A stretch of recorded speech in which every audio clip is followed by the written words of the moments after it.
Just like a quick rundown, right? So back 1, down forward 3, forward 3, forward 4, side step 4. What's going on, guys? Zedd here, bringing you another Tekken 8 Claudio video. And in this one, I'm going to be going over Claudio's wall game. What's good about it, what's bad about it, why do people say it's so good, why do people say it's the only time Claudio feels good, things of that nature. So, this is something that I alluded to in my guide, and this is something you may have heard from Claudio guides or reading Claudio documentation, but there's not really, I guess, a good way of knowing why. Like, if you're new to Claudio or you're new to the game, it's like, well, why is it good? Hopefully, I'd like to try to remedy that with this video. I'm going to try to make it relatively succinct and not get too into the weeds with the layers because I don't want it to be overwhelming. So I'm just going to point out a few interactions that are worth mentioning. Why is the wall so good with him? How to simply run basic wall offense, and then some ways that you can use combo enders and heat to kind of use the walls. So it's going to be a little all over the place, but I'll try to format it a bit. So let's start with, I guess, the key moves at the wall. Okay, so that's going to be sort of the number one thing. And the first one is, of course, back 1. So back 1, it wall splats from pretty good distance, right? And being a mid-homing move, which is -5 on block, we still have control of the situation, even on block. This is pretty much de facto Claudio wall control number 1. I mean, this move does a lot for him. We could make a whole video on this move alone, but just note that this move is ridiculous for him at the wall, and this will be most of what you're doing at the wall if you're concerned about them stepping. The other move that works in tandem with this one is sidestep 4. So sidestep 4 is a little slow, right? It's 20 frames at base, but it's a sidestep move, so it's even slower than that. It's +6 on hit, -12 on block, and the reason why you use this in tandem with back 1 is because if the opponent is trying to jockey away from the wall, like say you're at this position, right? Well, the way you regain control would be stepping this direction, and this will be your low option. But furthermore, on counter hit, it allows you to maintain the wall control, right? Like that or something. And then also being a sort of a spinny move, right? Claudio swings his right foot around his body, so he spins. You can kind of look at it animation-wise the same as back 1. Now back 1 is about 18 to 19 frames, right, of animation, and sidestep 4 is about 20 frames of animation. So even the timing is the same. So if you do sidestep back 1, sidestep 4, sidestep back 1, sidestep 4, sidestep 4, sidestep back 1, you can really mix up your timings. So these two moves go hand in hand, and they really are the cornerstone of Claudio's wall game offense. Now, a few other moves worth mentioning. Down forward 3. This move is equally as abused as back 1, and it's because it is a very delayable string. Now, this move here, it is 14 frame startup, as you can see there. It also has 2 follow-ups, right? Down forward 3-1, down forward 3-2, and down forward 3-2 and 1 are both completely hit confirmable. You have approximately 20 frames, give or take 1, to confirm it. So if you look at my input display on the left side of the screen, that number going up right now, right, you'll notice that in between the 3 and the 1, see, I had 21 frames right there to confirm. So I'm going to say 20 frames, because 22 doesn't work, and 21 may be giving me an extra frame of leeway. So you have a 20 frame window to react to whether or not you hit the opponent. And so with some practice, right, eventually you'll only, I mean, you may still want to commit to this on a block. There is still a reason to do that, right? Because it would catch the mash. But if you're worried about them pressing and you don't want to commit to the punishable down 3-1, or sorry, down forward 3-1, or the duckable down forward 3-2, you can 1,000,000% hit confirm these with a little bit of practice, both on PC, PlayStation, online, offline, whatever. And even if you don't want to do that on block, it's only -7, and it resets the spacing is in a pretty good way, right? Look at this. Leaves you at back 1 range. So this move is also up there, right? Hit confirmable, full wall combo, whatever, right? Just basic stuff. And so that's the other mid you'll be using. And then there's a few more you can pretty well look to use forward 3. So forward 3 is another homing move. The reason why you may want to do this is if you think your opponent's going to be using down jabs, because it jumps over them. And the reason this move is good is, again, it does wall splat. And it's a bit weird, right? Notice how Claudio just simply tail spins on the ground and it still wall splats? Right? It's very unique in that way. And this move is good as an alternative to back 1. Because on counter hit, right, we get that into full wall combo. Right? So if you haven't used your heat yet, for example, right? So that's if you didn't want a tornado, and then say you do want a tornado, right? Whoopsie. Right? We can still get that. Okay. So forward 3, very, very good. Back 1, very, very good. Down forward 3, very, very good. And side step 4, very, very good.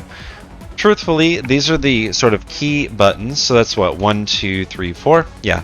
And the 5th one, and kind of the last one that you would want to use at the wall if you think the opponent's not going to step and instead respect the situation that you put them in, and that'll be forward 4. So forward 4 sort of enforces this situation for a few reasons. Number 1, it's worth mentioning this force is crouched. So every time the Claudio gets hit by this or blocks this, they can't step into the background, which is a really, really big deal. Because it means that you can set yourself up to only use things that track the Claudio's left, or you already know what direction they're going to go. So if I'm in this angle, let's say, right, as the white Claudio, then if I got to do forward 4, I know that he can't step to the open direction. So he either has to backstep, challenge me, or step into the wall, which isn't going to accomplish anything for him. Right? So that's worth mentioning. So in conclusion, forward 3, back 1, side step 4, down forward 3, forward 4. These 5 moves are... these 5 are what make Claudio's wall game so strong. Pretty much. Like, that really is the long short of it. If you can get comfortable with those 5 moves, and obviously your basic jabs and stuff, that's just basic. We'll come back to that a little bit. Then you're good. Now, those are the key moves. How do we use them? Right? Well, okay. I'm just going to show very basic flowcharty stuff. Like, let's say you're not getting the hit, right? And they're respecting it, right? What do you do? So this is -5 on block. This is 0 on block. -7, right? Or -12. And then +4. So let's go in relative order, I guess, top down. So let's start with forward 3. Forward 3, there's really not much to say here. It's 0, right? 0 meaning perfectly neutral. It's also risky in that it is a high and you can get jabbed and floated out of it. So it's a 0. You can kind of take your turn again. Expect that the opponent will try to take theirs as well if they know that this move is 0, because the spacing on block isn't quite as good as the back 1. Right? So if I'm standing right on Claudio, 1.4, 1.78 versus 1.567, right? So a little bit less and a bit riskier. Not much to say here. You can take your turn. Back 1 is where it starts getting fun though, because this is where the frames start to align in a really unique way. So not a lot of characters will attempt to jab here, but if they do, let me just make sure he does it. Yeah. If they do and they block back 1, right? You can kind of just backdash away and be done with it, right? Or at least miss 1. Now, alternatively, here's what else you can do. You can back 1 into down 1+2. This is a very basic flowchart from Tekken 7. Risky though, because the shoulder is -18, but it does exist. Okay, so that's an option. So if you think they're going to use like maybe a 12 frame mid, or maybe they're going to go for like a magic 4, right? Or maybe they're going to go for a grab, you know? Well, no, not a grab. So a magic 4 or a 12 frame counter hit or something along those lines. Just recognize that you can do back 1 into armor. You'll catch 12 frame moves for that. Okay, now again, this is assuming that they swing right away, So if you think they're going to go for something slower, or maybe move first, this is still a pretty good option. Okay, so you can go back 1, armor, oops, back 1, armor, full wall, right? Lastly, and this is pretty risky, you can do back 3+4, like that. Now, I want to mention that back 3+4's range is not very good when it comes to splats, in order for you to get the tornado at least. Right? So do keep that in mind in that sense. Okay? Right? No tornado there either. That is the one problem with the move. It used to also be a wall bounce. Of course, that no longer exists in the game. So after back 1, if they jab, what can you do? Well, after this, we can essentially go again to that shoulder, right? Boom.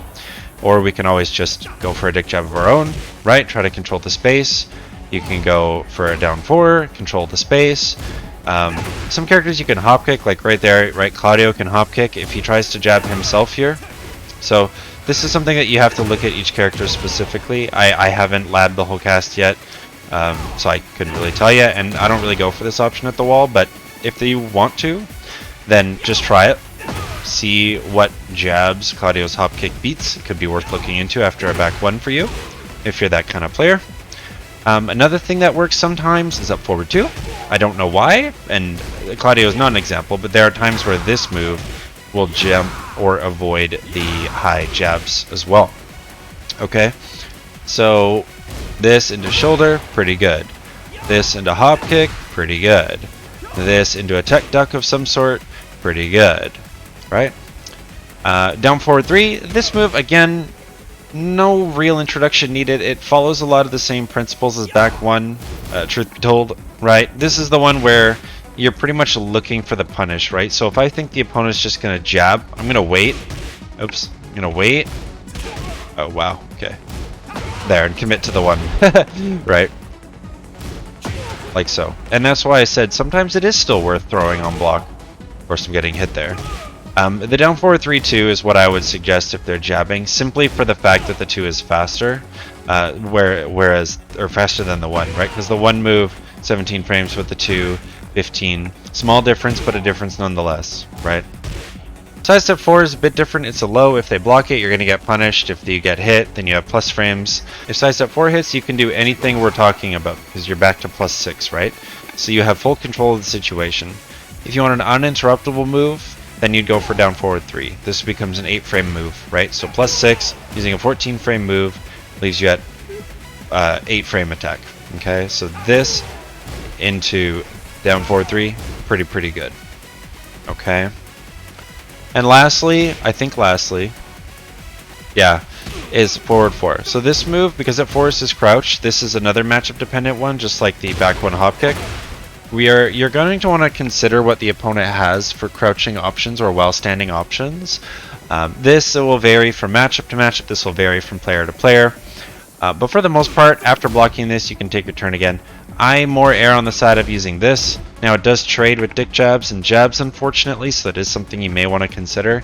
If you want something completely uninterruptible, this is where you back 3. That's some of what makes his wall game good. There's a bit more to it, right? Like the down back 1+2 wall splats, the what's it called? The starburst or 2 wall splats, right? Like that. So you can really get creative with his wall splats and set them up. Leading me to my next point, and that is the combos. So I just picked this stage as a reference point, but eventually you're going to want to learn the combos and what ender is best. So the options you have as an ender will be, for wall travel, are going to be down forward 3-1. This is often the best choice. Back 4-1.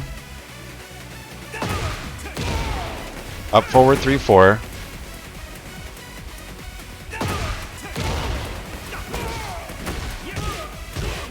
Down 1-2 like that after tornado can be really nice, because if you notice here, right, it just has quite a lot of float time. So if you can squeeze in an extra few hits before the down 1-2, it's really good. And those are going to be sort of your key enders. So what that looks like, for example, is something like this, let's say. Right? So now, okay, I'm a little too close to the wall, right? So instead, I should have used a different combo or a different route to try to get a better path, right? So instead, let's maybe look at something like, say, using the tornado earlier in the combo, right? Like this, for example.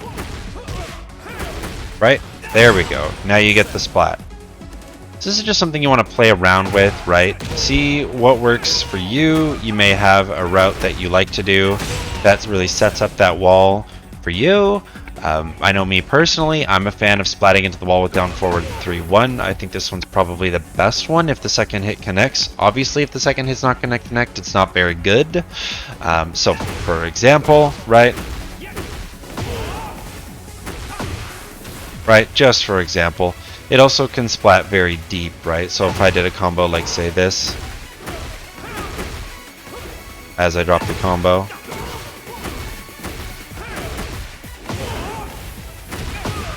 right? It can work, but again, that wasn't the right one, right? So you just want to see what works for you, okay? So again, that's back 4-1 as an ender, up forward 3+4, that's an ender, down 1-2 as an ender, or down forward 3-1 as an ender. And these, for the most part, are going to be your wall splat options off of the end of combos, or wherever you want to incorporate that wall travel attack, okay? Now, if you err on the side of down forward 3-1, good choice. And if you're not doing that, I would suggest up forward 3+4, because up forward 3+4 leads to very consistent splats. It launches them very high off the ground, so you have time to respond to what happens, and it has a very low hitbox in general, so if you're a bit late to it, it can still pick them up. Like, for example, right, he pretty much splats the ground there, right, and this move can still pick him up. Right, so in this case, the combo I'm going to pivot, right? Instead of doing this, the bread and butter, oh no, I'm a little too close now, right? Instead, I would do something like this as I drop it. As I do the bread and butter. Good one, Zedd. YouTube recording, let me tell you, seriously. Like that, right? So you just want to tweak your combos, right? Different tornadoes also give different ranges. Like back 2 is one of the more stubbier ones, right? If you want to optimize damage before the wall.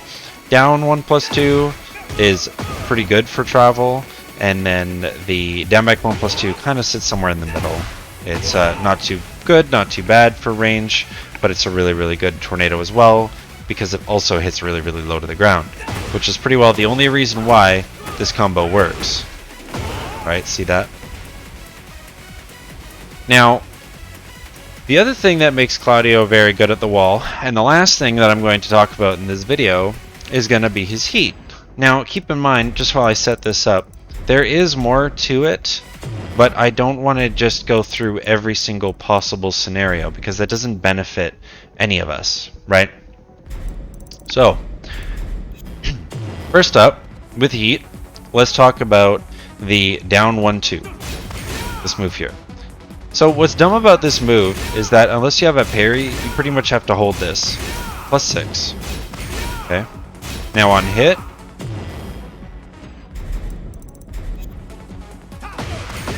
very good wall travel. Okay. Now likewise, while standing 1-2, same logic. So any low you block while standing 1-2, boom, you're dead. Okay. Now, if we're closer to the wall, oops.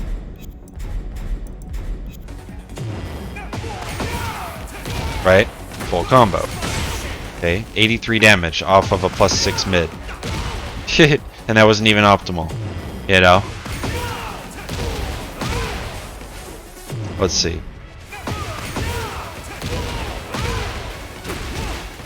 87. There you go. 87 damage. Right? So this move, super good. The other move, I said 4-2 already, right?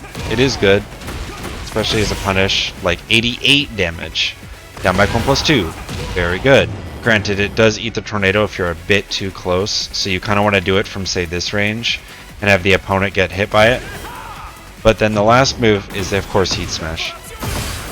So Heat Smash, while it doesn't give a full combo as you see here, what it does do is it either breaks from super far away, or it sets up your wall game because it gives you an opportunity to just run in and start your offense. And if you splat them, it's not the best wall break, but it's also not the worst wall break in that the move doesn't scale that bad. It's also an alternative to sidestep 4. Now, the only reason why you may want an alternative to sidestep 4 in the wall situation is because it can become a little predictable, because consider the fact that technically, if you're playing by that logic and sidestep 4 is the only low you use at the wall, you will never be lowing until you sidestep with Claudio, which it doesn't matter how precisely you do it, you will only and always twitch before you low. Okay, so as an example, right, I always have to have this twitchy sidestep motion before I commit to the low. So to help mitigate this predictability, if you will, that's where the Heat Smash is really, really nice, right? So it's good, because a lot of people at the wall with Claudio, they default to, oh, I'm not going to block until I see this. They literally do that. So the amount of times I only just mid at the wall is hilarious, right? Now, if you do need another low at the wall, I wouldn't use this one. It's too risky. You'll lose your pressure. I wouldn't use this one. You'll lose your pressure. And I wouldn't use this one. It whiffs all the time because the way the camera works. Just stick to down 2-2 or down 4. Okay, I would just do down 2-2 myself. That's what I do.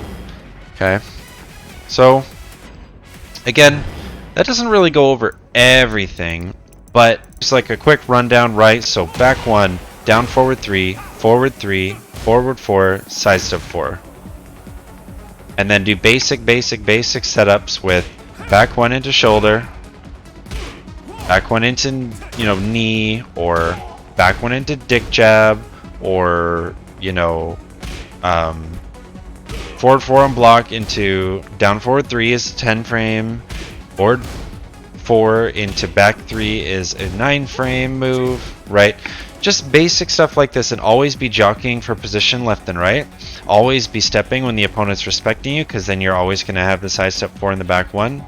Also, as a pro tip, I did talk about this a little bit in the guide, but note how long you can actually sidestep, wait, and still get sidestep 4. Watch this. 37 frames.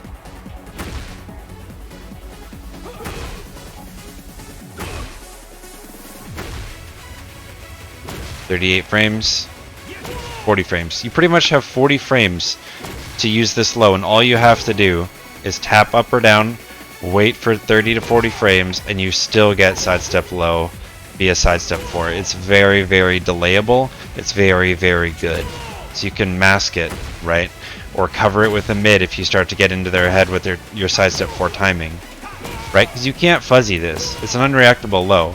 So if I'm adding the sidestep delay as a timing issue, that means you're respecting me. And if you're respecting me, that means I can back 1, or it means I can forward 4, or it means I can just jab, right? That's the whole point of the wall game. Fish for this, control with this, control with this, apply pressure with this, and low them when you can with this. And obviously you have your tried and true Ira as well. But I don't really like it at the wall that much, because as you can see, the camera just kind of gets really wonky, and you can sometimes just lose pressure by accident by them blocking it. Okay, so yeah, those 5 or 6 moves or so, that's pretty much Claudio's wall game. Look at your combo enders, see what they do, and again, in the guide that I have, I do have basic combos in the documentation listed there as well. But for combos, if you want to keep it dummy easy for yourself, just do a wall splat into back 2, down forward 3-2, shoulder. That's consistent, it's easy, it's all you need to do. And instead, if you want starburst, boom, boom into 2-1-2. And if you have starburst, this is the last one, back 1, back 2, back 4, 3-2. There you go. Those are your 3 wall combos. If you learn no other wall combo than that, right? Oops, sorry. Right, that's 1. That's 2 because you want Starburst, but you don't have Oki or damage. And then if you have Starburst, that. Stick with those 3 wall combos, you will be fine. So yeah, that's all I got for you. That's Claudio's wall game in a nutshell. Let me know in the comments if that was helpful or if you have further questions. Again, this is just basic level stuff. This is like layer 1, layer 2. There's a lot more to it, especially against an opponent who knows this stuff just as well as you do. But I hope it gives you a place to start. And again, if you have questions, let me know in the comments. I'll be happy to give you a hand.